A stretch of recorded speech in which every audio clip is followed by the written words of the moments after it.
আসসালামু আলাইকুম, আমি Sanjida Akter. Vertex news 24 news চ্যানেলে আপনাকে স্বাগত। শুরুতেই জানাবো আজকের গুরুত্বপূর্ণ আপডেট সংবাদগুলোর শিরোনাম। লেবাননে 10 মিনিটের ব্যবধানে 100 বিমান হামলা ইসরায়েলের। লেবাননে ইসরায়েলি বিমানবাহিনীর নতুন দফার হামলায় কয়েকশো মানুষ হতাহত হয়েছেন। মাত্র 10 মিনিটের ব্যবধানে বৈরুত সহ বিভিন্ন এলাকায় 100টি বিমান হামলা চালানো হয়েছে। মিডল ইস্ট আইয়ের প্রতিবেদন, যুদ্ধবিরতি মানেই যুদ্ধ শেষ নয়, জেনারেল ড্যান কেইন।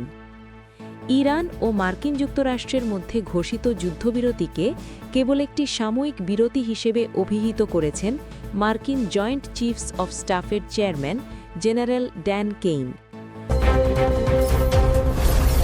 কবে হরমুজ প্রণালী খোলা হবে জানালো ইরান। যুক্তরাষ্ট্রের সঙ্গে পাকিস্তানে অনুষ্ঠেয় বৈঠকের আগে একটি যুদ্ধবিরতি কাঠামো চূড়ান্ত হলে আগামীকাল বৃহস্পতিবার বা পরদিন শুক্রবার হরমুজ প্রণালী খুলে দিতে পারে তেহরান।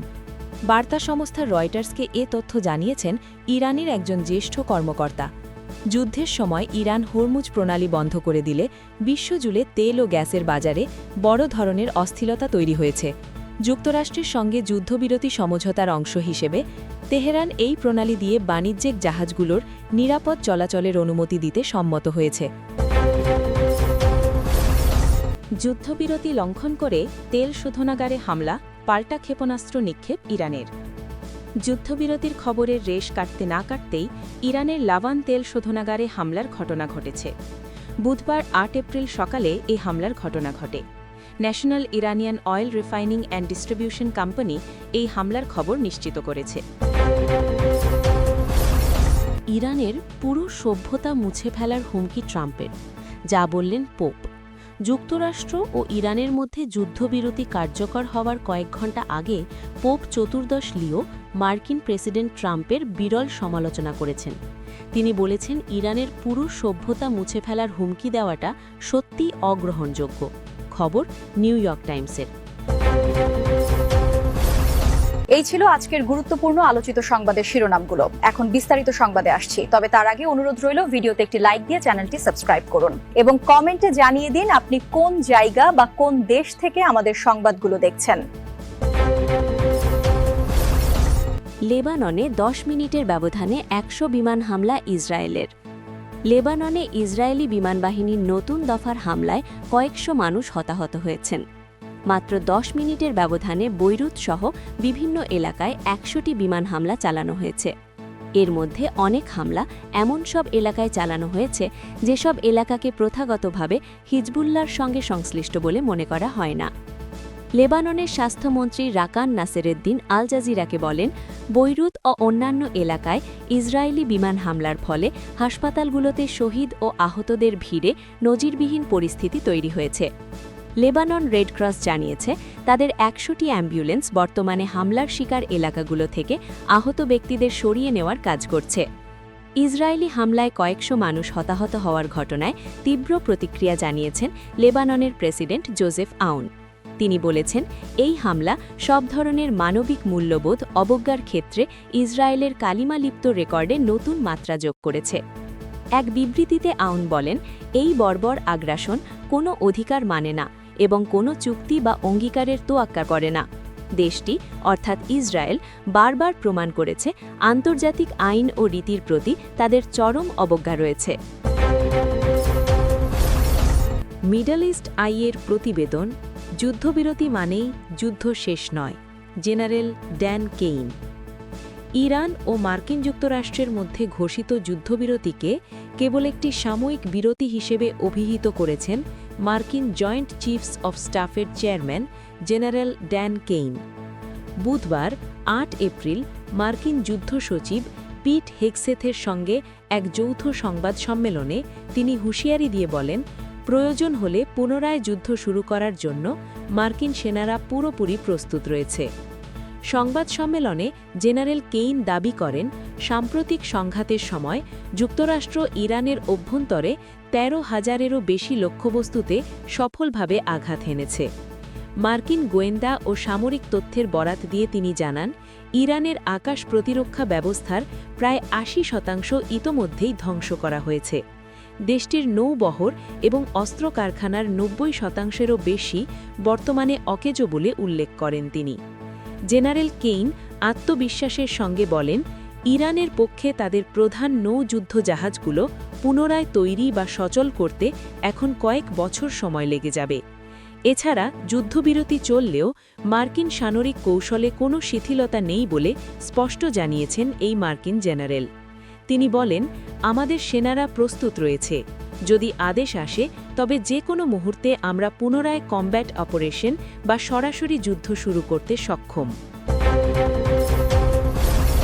কবে হরমুজ প্রণালী খোলা হবে জানালো ইরান। যুক্তরাষ্ট্রের সঙ্গে পাকিস্তানে অনুষ্ঠেয় বৈঠকের আগে একটি যুদ্ধবিরতি কাঠামো চূড়ান্ত হলে আগামীকাল বৃহস্পতিবার বা পরদিন শুক্রবার হরমুজ প্রণালী খুলে দিতে পারে তেহরান। বার্তা সংস্থা রয়টার্সকে এ তথ্য জানিয়েছেন ইরানের একজন জ্যেষ্ঠ কর্মকর্তা। যুদ্ধের সময় ইরান হরমুজ প্রণালী বন্ধ করে দিলে বিশ্বজুড়ে তেল ও গ্যাসের বাজারে বড় ধরনের অস্থিরতা তৈরি হয়েছে। যুক্তরাষ্ট্রের সঙ্গে যুদ্ধবিরতি সমঝোতার অংশ হিসেবে তেহরান এই প্রণালী দিয়ে বাণিজ্যিক জাহাজগুলোর নিরাপদ চলাচলের অনুমতি দিতে সম্মত হয়েছে। রয়টার্সকে ওই কর্মকর্তা আরও জানান, ইরানের সামরিক বাহিনীর সঙ্গে সমন্বয় করেই এই নৌপথ পুনরায় খুলে দেওয়ার প্রক্রিয়া সম্পন্ন হবে। যুদ্ধ শুরু হওয়ার পর থেকে হরমুজ প্রণালী কার্যত বন্ধ হয়ে আছে। সমুদ্রপথ পর্যবেক্ষণের তথ্য বলছে, যুদ্ধের আগে যত জাহাজ চলাচল করত এখন তার মাত্র ৫% পার হতে পারছে। তবে কিছু ট্যাঙ্কার চলাচল করতে পেরেছে। পাকিস্তান ও ভারত তাদের পতাকাবাহী কিছু জাহাজের নিরাপদ যাতায়াতের জন্য ইরানের সঙ্গে আলাদা চুক্তি করেছে। তবে আজ থেকে হরমুজ প্রণালীতে শর্ত সাপেক্ষে জাহাজ চলাচল করতে পারবে। সেক্ষেত্রে ট্রানজিট ফি গুনতে হবে সবাইকে। ইরান এই ফি নেবে, সঙ্গে থাকবে ওমানও। জানা গেছে ইরান প্রতিটি জাহাজের কাছ থেকে $২০ লাখ পর্যন্ত ফি নিচ্ছে।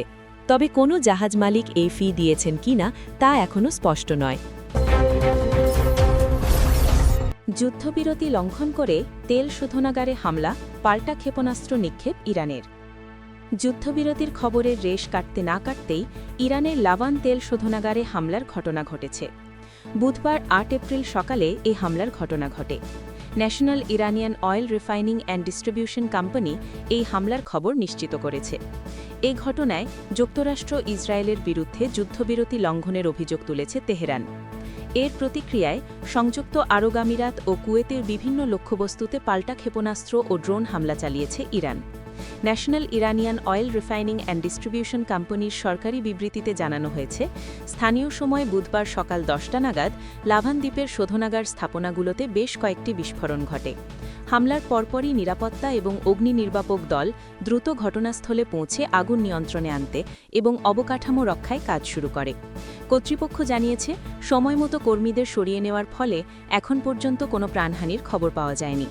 পাশাপাশি দেশটির জ্বালানি সরবরাহ ব্যবস্থা স্থিতিশীল রয়েছে দাবি করে প্রতিষ্ঠানটি সাধারণ নাগরিকদের প্রতি বিশেষ আহ্বান জানিয়েছে।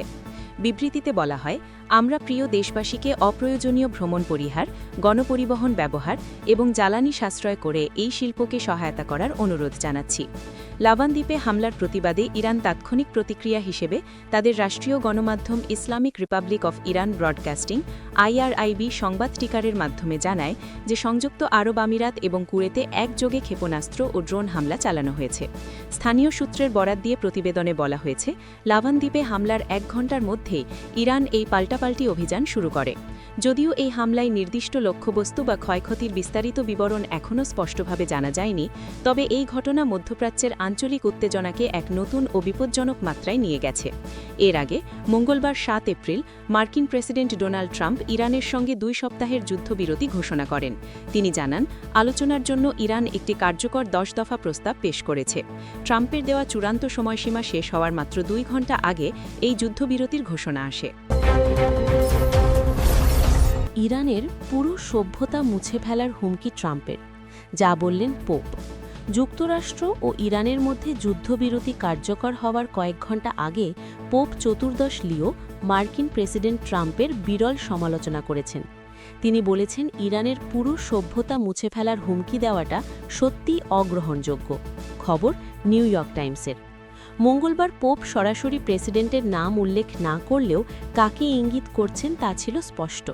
মঙ্গলবার সন্ধ্যায় ইতালিতে সাংবাদিকদের পোপ বলেন, আজ যেমনটি আমরা সবাই জানি, ইরানের পুরো জাতির বিরুদ্ধে একটি হুমকি দেওয়া হয়েছে, আর এটি সত্যিই অগ্রহণযোগ্য। ট্রাম্পের 2 সপ্তাহের যুদ্ধবিরতির ঘোষণার ঠিক কয়েক ঘণ্টা আগে পোপ এই মন্তব্য করেন। পোপ চতুর্দশ লিও আরও বলেন, এখানে অবশ্যই আন্তর্জাতিক আইনের প্রশ্ন রয়েছে, তবে তার চেয়েও বড় বিষয় হল এটি একটি নৈতিক প্রশ্ন, যা সামগ্রিকভাবে একটি জাতির মঙ্গলের সঙ্গে জড়িত। পোপ হিসেবে তার প্রথম বছরে চতুর্দশ লিও সরাসরি মার্কিন রাজনীতি নিয়ে কথা এড়িয়ে চললেও তিনি ইরানে ইসরায়েল ও যুক্তরাষ্ট্রের হামলা বন্ধ এবং সংলাপের মাধ্যমে সংকট সমাধানের আহ্বান জানিয়ে আসছেন।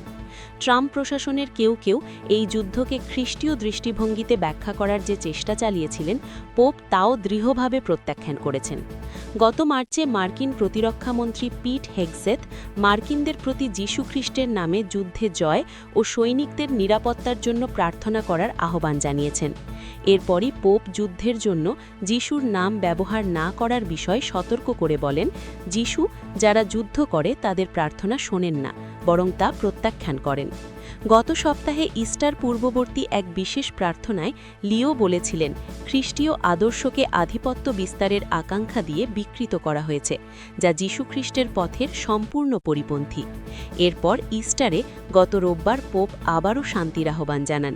সেন্ট পিটার স্কোয়ারে হাজার হাজার ভক্তের সামনে তিনি বলেন, উৎসবের এই দিনে আসুন আমরা সংঘাত, আধিপত্য ও ক্ষমতার সব আকাঙ্ক্ষা ত্যাগ করি এবং যুদ্ধে জর্জরিত এই বিশ্বে শান্তির জন্য ঈশ্বরের কাছে প্রার্থনা করি।